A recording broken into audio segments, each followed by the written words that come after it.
Le Premier ministre entouré des responsables sécurité et militaires du pays, ses principaux ministres un peu plus loin dans le tour de table. Voilà à quoi ressemble le tout frais Conseil national de sécurité, un organe qui vient d'être créé. C'est important qu'on puisse échanger de l'information et puis surtout prendre les décisions au fur et à mesure de l'évolution des événements et de la situation. À l'entrée de la réunion, certains sont moins loquaces et ne veulent en fait rien dire du tout.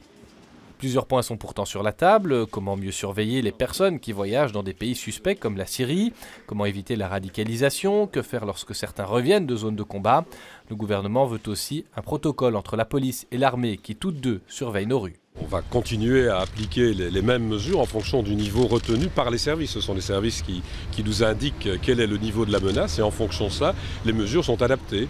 Et on va de nouveau discuter, probablement non seulement aujourd'hui, mais dans les prochains mois, chaque fois de l'adaptation des mesures à prendre sur le terrain en fonction du niveau de la menace. Parce que j'ai compris qu'on dit que le niveau de sécurité et les éléments qui en font partie sont restés les mêmes.